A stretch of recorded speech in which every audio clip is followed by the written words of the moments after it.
আসসালামু আলাইকুম ভিউয়ার্স, কেমন আছেন আপনারা? আশা করি অনেক ভালো আছেন। মানান্স ক্রিয়েশন ইউটিউব চ্যানেলের ভিডিওগুলো নিয়মিত দেখার জন্য আপনাদের সকলকে অসংখ্য ধন্যবাদ।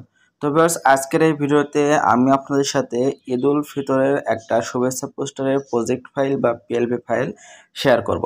তো এই প্রজেক্ট ফাইল বা পিএলপি ফাইলটা সংগ্রহ করতে হলে সম্পূর্ণ ভিডিওটা মনোযোগ সহকারে দেখে 3টা পাসওয়ার্ড আপনাকে সংগ্রহ করতে হবে। এই 3টা পাসওয়ার্ড ভিডিওর বিভিন্ন অংশে একটা একটা করে দেখানো হবে, তাই খুবই কেয়ারফুলি দেখবেন এবং পাসওয়ার্ড 3টা সংগ্রহ করবেন।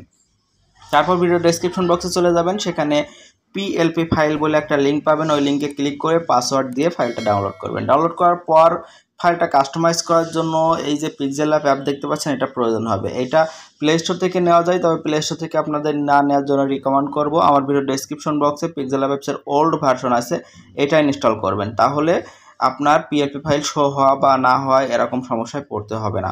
তো ইনস্টল করার পর পিক্সেলল্যাব অ্যাপটা ওপেন করবেন। ওপেন করার পর এই ধরনের একটা ইন্টারফেস আসবে। এখানে ওই প্রজেক্ট ফাইল বা পিএলপি ফাইলটা আনার জন্য ডান দিকে উপরে দেখতে পাচ্ছেন 3টা ডট আছে, এখানে ক্লিক করবেন। এখানে ক্লিক করার পর ওপেন ডট পিএলপি ফাইল দেখতে পাচ্ছেন, এটার উপর ক্লিক করবেন। ক্লিক করলে আপনারা ফোনের এরকম একটা পপআপ স্ক্রিন আসবে। এখানে দেখতে পাবেন ডট পিএলপি নামে একটা অপশন আছে, এটার উপর ক্লিক করলে আপনার ফোনের ডাউনলোড ফোল্ডারটা ওপেন হবে। আপনি যদি সঠিকভাবে ফাইলটা ডাউনলোড করে থাকেন তাহলে স্লাইড করে নিচে আসলে দেখতে পারবেন ঈদ মুবারক পোস্টার .plp নিউ .plp এরকম একটা ফাইল দেখতে পাবেন। এটার উপর ক্লিক করে ওপেন অ্যান্ড অ্যাডে ক্লিক করলে এটা সুন্দরভাবে পিক্সেলল্যাব অ্যাপের ভিতরে ওপেন হয়ে যাবে। আমি চেষ্টা করব যে খুব সুন্দরভাবে আপনাদের বুঝিয়ে দেওয়ার জন্য। আশা করি আপনারা মনোযোগ সহকারে ভিডিওটা দেখবেন। তো এটা যেহেতু একটা অরাজনৈতিক পোস্টার, তাই পরিবর্তন করার মতো তেমন কিছু নাই। শুধুমাত্র এখানে সৌজন্য একটা নাম আছে, এখানে একটা ছবি আছে, এই দুটো জিনিস পরিবর্তন করলে হয়ে যাবে। সৌজন্য নামটা পরিবর্তন করার জন্য এই যে লেয়ার অপশন দেখতে পাচ্ছেন, এখানে ক্লিক করবেন। ক্লিক করার পর লেয়ারে যেখানে নাম লেখা আছে, যেমন দেখতে পাচ্ছেন এই লেয়ারটায় নাম লেখা আছে। এর ডান দিকে দেখতে পাচ্ছেন একটা কলম আইকন আছে। এই কলম আইকনে যদি আপনারা ক্লিক করেন তাহলে আপনার এডিট অপশন পাবেন। এটা কেটে দিয়ে আপনার নামটা লিখে ওকেতে ক্লিক করলে নামটা পরিবর্তন হয়ে যাবে। তো এখন দেখাবো এই সৌজন্য ছবিটা কিভাবে পরিবর্তন করবেন। সৌজন্য ছবিটা পরিবর্তন করা খুবই ইজি। উপরে দেখতে পাচ্ছেন প্লাস অপশন আছে, এখানে এই প্লাস অপশনে ক্লিক করে ফ্রম গ্যালারিতে যাবেন।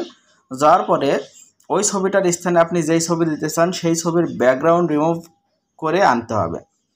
আপনি যদি না জেনে থাকেন কীভাবে ফটো ব্যাকগ্রাউন্ড রিমুভ করতে হয়, সেক্ষেত্রে সে বিষয়ে আমার ভিডিও তৈরি করা আছে। ভিডিও ডেসক্রিপশন বক্সে লিঙ্ক প্রোভাইড করা থাকবে, ওখান থেকে দেখে শিখে নিতে পারেন। আমার অলরেডি ব্যাকগ্রাউন্ড রিমুভ করা ফটো আছে, আমি এখান থেকে একটা ইম্পোর্ট করে নিলাম।